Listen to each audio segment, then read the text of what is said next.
Baik, karena waktu memahami materi sudah selesai, kepada yang ingin bertanya, saya persilahkan untuk raise hand terlebih dahulu.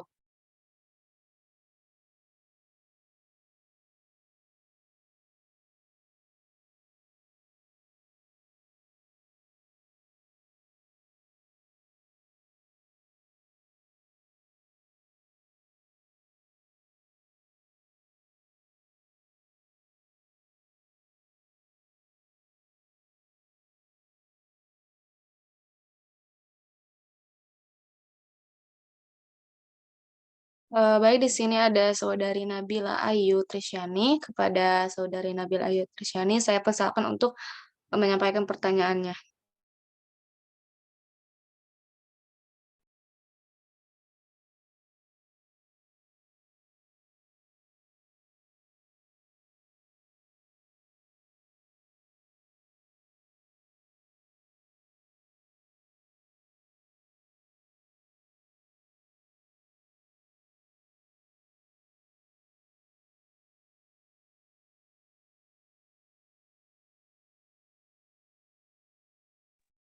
Pada Nabila, silakan untuk menyampaikan pertanyaannya.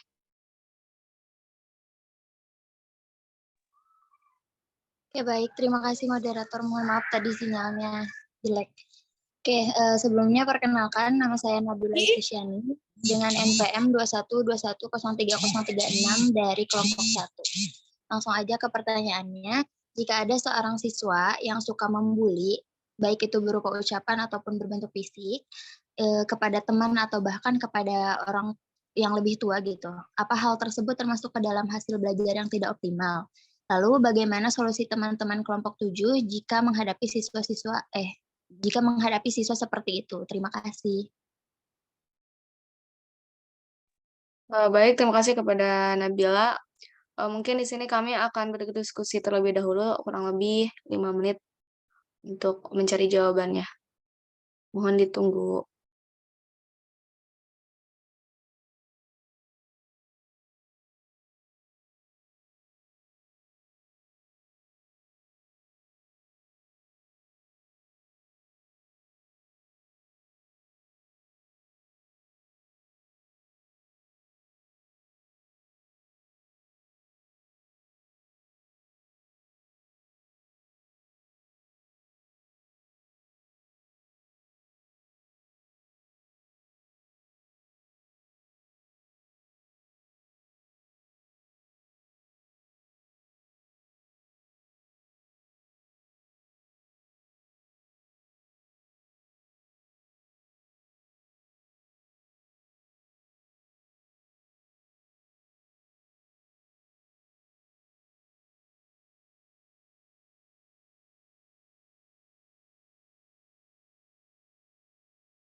Baik, karena kami sudah menemukan jawabannya, saya persilakan kepada Saudari Nala Syahla untuk menjawab pertanyaan dari Saudari Nabila. Baik, terima kasih atas kesempatannya. Mohon maaf, izin off cam karena terkendala jaringan.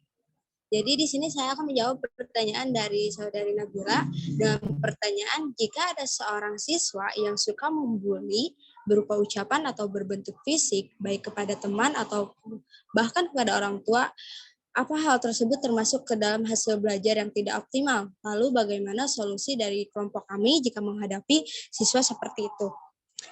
Jika menurut kelompok kami, siswa yang suka membuli tidak termasuk dalam hasil belajar yang tidak optimal. Karena hal ini kebanyakan sering terjadi karena faktor lingkungan, khususnya di kalangan remaja.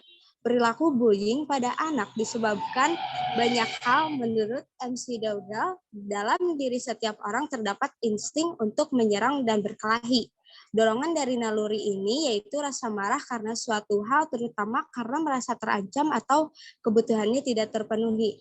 Jadi ia melakukan bullying untuk melepaskan emosi yang ia pendam. Pengaruh media, tayangan televisi yang bebas di Indonesia dari film, kartun, hiburan anak-anak, adegan di sinetron, berita kekerasan di daerah lain yang dapat dilihat secara bebas oleh anak-anak dapat memberikan mereka contoh perilaku kekerasan yang akan ia praktekkan di sekolah. Atau bila ia melihat hal itu secara terus-menerus, maka keempatiannya terhadap perilaku kekerasan itu semakin memudar. Ia akan menganggap kekerasan itu adalah hal yang wajar. Lemahnya emosi seseorang akan berdampak pada terjadinya masalah di kalangan remaja.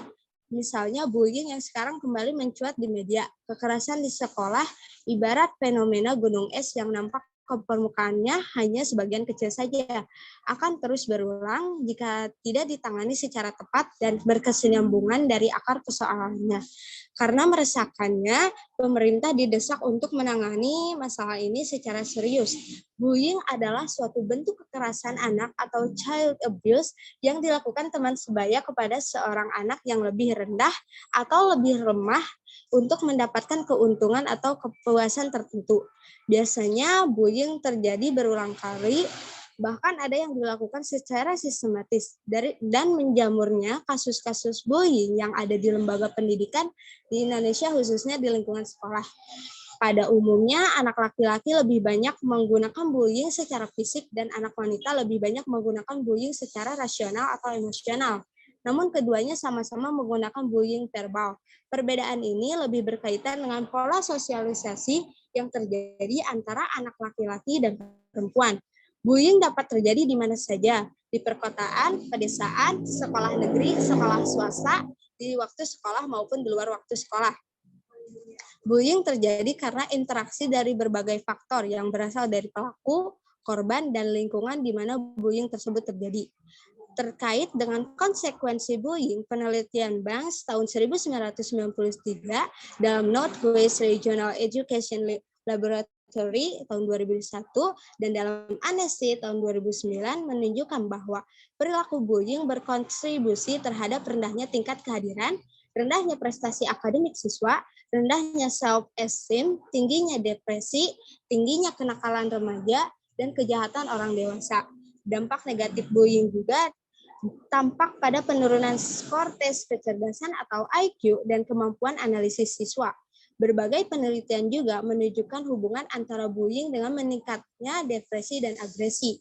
Dampak bagi pelaku, menurut Sanders tahun 2003 dalam Amnesty tahun 2009, National Youth Violence Prevention mengemukakan bahwa pada umumnya, para pelaku ini memiliki rasa percaya diri yang tinggi dengan harga diri yang tinggi pula, cenderung bersifat agresif dengan perilaku yang pro terhadap kekerasan, tipikal orang yang berwatak keras, mudah marah, dan impulsif, toleransi yang rendah terhadap frustasi. Para pelaku bullying juga memiliki kebutuhan yang kuat untuk mendominasi orang lain dan empati terhadap kurang berempati terhadap targetnya. Apa yang diungkapkan tersebut sesuai dengan yang dikemukakan oleh Colaresco tahun 2006, mengungkapkan bahwa siswa akan terperangkap dalam peran pelaku bullying tidak dapat mengembangkan hubungan yang sehat, kurang cakap untuk memandang dan perspektif lain, tidak memiliki empati, serta menganggap bahwa dirinya kuat dan disukai, sehingga dapat mempengaruhi pola hubungan sosialnya di masa yang akan datang. Dengan melakukan bullying, pelaku akan beranggapan bahwa mereka memiliki kekuasaan terhadap keadaan jika dibiarkan terus-menerus tanpa intervensi. Perilaku bullying ini dapat menyebabkan terbentuknya perilaku lain berupa kekerasan terhadap anak dan perilaku kriminal lainnya. Adapun cara atau solusi untuk menghadapi dan mencegah bullying di sekolah. Yang pertama, deteksi tindakan bullying sejak dini. Sebagai seorang guru, kita harus peka dengan situasi dan kondisi yang dihadapi oleh siswa. Jangan sampai hal-hal yang menyebabkan siswa tidak nyaman atau bahkan membahayakan siswa terjadi secara terus-menerus. Segera hapuskan bibit-bibit bullying sedini mungkin. Kemudian, yang kedua, memberikan sosialisasi terhadap bullying. Pembulian yang terjadi di sekolah sering menjadi bahan pemberitaan baik di media sosial maupun media-media lainnya. Seringkali kejadian bullying ini terjadi karena kurangnya pengetahuan dan juga pemahaman tentang bullying. Hal penting yang harus dilakukan oleh pihak sekolah adalah melakukan sosialisasi kepada seluruh warga sekolah seperti guru, siswa, pegawai tata usaha, security, bahkan tenaga kebersihan juga perlu diedukasi tentang hal ini. Kemudian yang ketiga, memberikan dukungan pada korban. Solusi bullying yang harus dilakukan adalah memberikan dukungan kepada korban bullying. Korban bullying biasanya merasakan ketakutan dan kecemasan berada di lingkungan di mana ia mengalami bullying. Oleh karena itu, tunjukkan bahwa guru dan teman-teman peduli akan dapat membantu korban bullying merasa aman kembali. Kemudian yang keempat, membuat peraturan yang tegas tentang bullying. Mengatasi orang yang melakukan bullying juga harus dilakukan sebagai langkah menghentikan tindakan atau sikap bullying. Selain korban, pelaku juga harus diberikan treatment supaya tidak harus terulang. Perlu bagi guru dan juga sekolah membuat peraturan yang ketat tentang bullying. Peraturan-peraturan ini bisa dimulai dari level peraturan kelas hingga peraturan sekolah.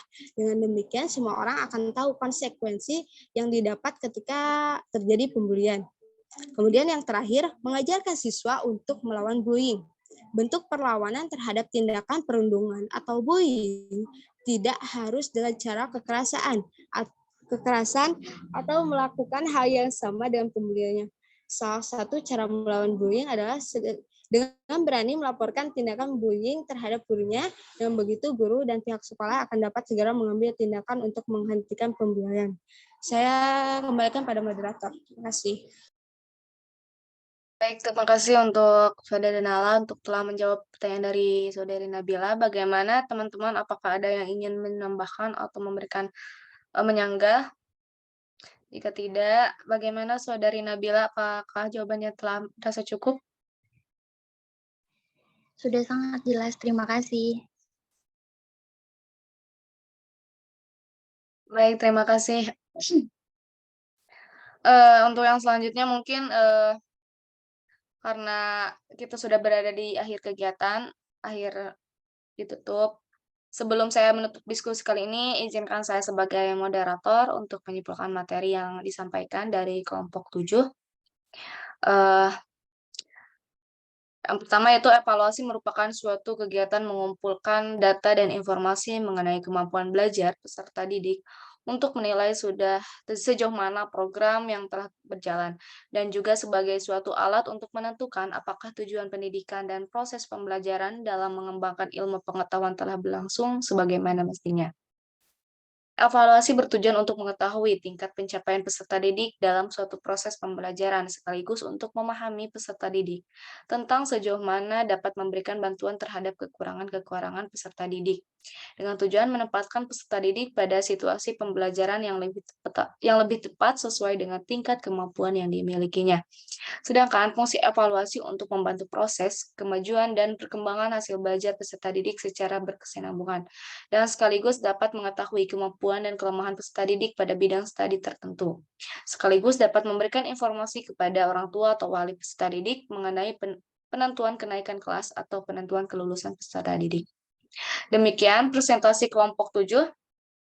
Saya Lela Nurwahida selaku moderator. Mohon maaf atas kekurangannya. Terima kasih atas perhatiannya teman-teman. Semoga apa yang kami sampaikan dapat menjadi bekal untuk kita semua di kemudian hari. Dan terima kasih juga kepada Ibu Iwin. Akhir kata kami pamit undur diri. Wassalamualaikum warahmatullahi wabarakatuh. Waalaikumsalam warahmatullahi wabarakatuh.